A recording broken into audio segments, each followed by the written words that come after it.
Hello, today we are going to start a whole series on ropes and knots.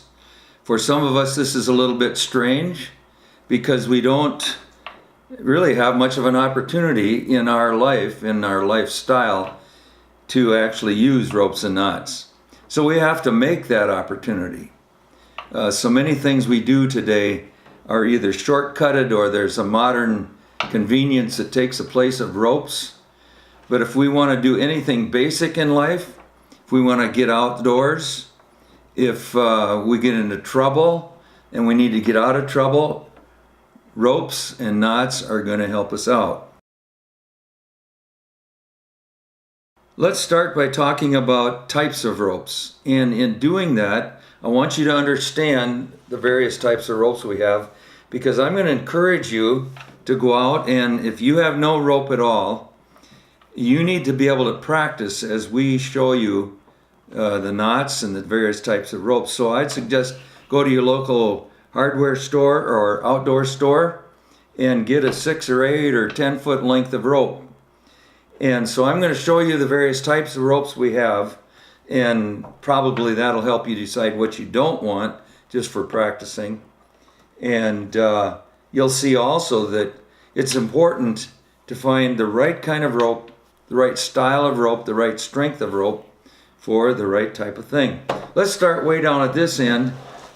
This is a rope that's probably made out of nylon, some artificial fiber, but it's made to look like an old hemp rope. It's very strong and it's twisted. And you twist it in making it, see, it'll spin back. You twist it so it holds its shape. Now this is basically 3 strands, each of those strands about 3/8 of an inch, and it has, I can't even tell you, another dozen or 2 dozen strands within each of those larger strands. This rope is probably good for things like pulling a car out of a ditch. It's very hard to tie knots in it, so I wouldn't suggest something this big and heavy for practicing and learning knots. This is a little lighter weight rope, almost equally as strong, and this rope is woven throughout. Where that one is twisted together like this, this is has no twist in it at all, and the fibers are woven in and out all the way through the middle of it.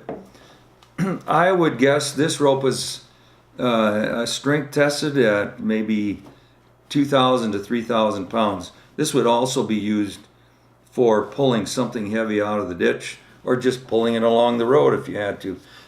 This one would be easier for learning to tie knots with. Here we have another twisted rope, a little smaller diameter than the first. This is going to be about 5/8 of an inch, fairly strong, pretty decent for learning to tie knots. Just a good all-around utility rope, not real expensive. So if you wanted to buy 50 feet of something and have it around the shop or the garage or the shed, this might be a good type of rope. This is a Kern mantle style rope. I'm not absolutely positive, but I think the Europeans developed the Kern mantle style rope when they wanted a better rope for mountaineering or rock climbing. So I'll just see if I can show you. This is about an 8mm rope, and it probably tests out at about 4,500 pounds. The strength is all in the center core of the rope, and it's basically straight or slightly woven throughout the center. And then there's a sheath around the outside that's very strong in itself, but it doesn't add strength to the rope, it adds protection to this rope. Anytime, I would say any rope, you want to be careful not to walk on it, not to drag it through rough gravel and rocks, or some type of mixtures of sand and things have a sharp edge into it, and that will eventually, as a powder, work into your rope. And if you're depending on your rope for something like climbing, you don't want sharp things in there cutting the fibers. We're gonna use a climbing rope later to learn some of our other knots, but for now I'm gonna set this aside. This is my favorite rope to actually practice knots on and to demonstrate them on. This is a very similar rope, has the same kind of look, but it is a lot lighter in its test. I would guess this might have a 75 to 100 pound test to it. But it is also a kern mantle in that the inner core is the part that holds the strength, and it has an outer protective core. I have a number of these. I've got maybe 6 or 8 or even 10 small coils of ropes, 15 to 20 feet long. You know, you can probably pick this up for $4 or $5, an inexpensive way to get into knot tying, but don't depend on this for a lot of strength. Another kern mantle, but much better materials, a lot tighter made, and I would say this has got a 400 to 500 pound test to it. This is about a 6 or 8 foot length of rope.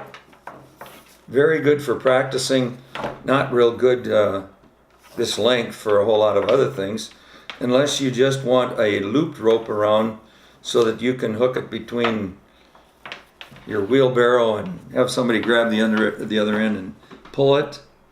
Another kern mantle rope. This is actually, I believe, part of an old climbing rope that was cut off to either make a loop out of or to practice knots.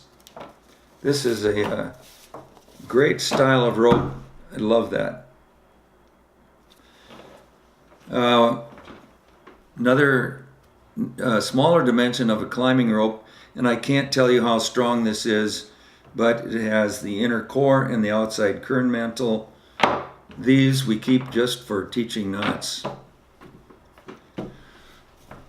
Grandma pulled this rope out of her sewing bag. This we could use just to practice tying with, but you want to be sure that you never tie a knot or use it where you have to save or protect someone's life. Similar thing. This is a cord that you can buy at Walmart or one of your favorite hardwares. May be good for tying knots. Hard to see the detail of a knot, but you need to know your knots so that when it's time to use this, you'll know what knot is appropriate.